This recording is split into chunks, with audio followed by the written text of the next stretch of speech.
Guys, today we'll talk about how can you disable this sign or know how you can do that on your app, on your AnkiDroid app. We're going to figure out this solution or know how you can do that on your app. So you just follow these ways, then it's going to work with you.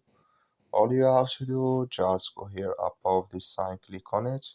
When you just click on it here, it's going to show for you a list like this here. Then all you have to do, so you just click on settings.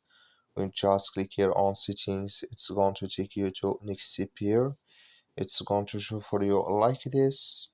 And then you click here on sync. When you just click here on sync, you come to next step here. Then all you have to do, just come here to display synchronization here, status. Click in this sign or this color. Like you see color, it's gone. That's mean it's disabled with us now. So that's all you have to do. Thank you for watching. Don't forget to support us by liking, subscribing.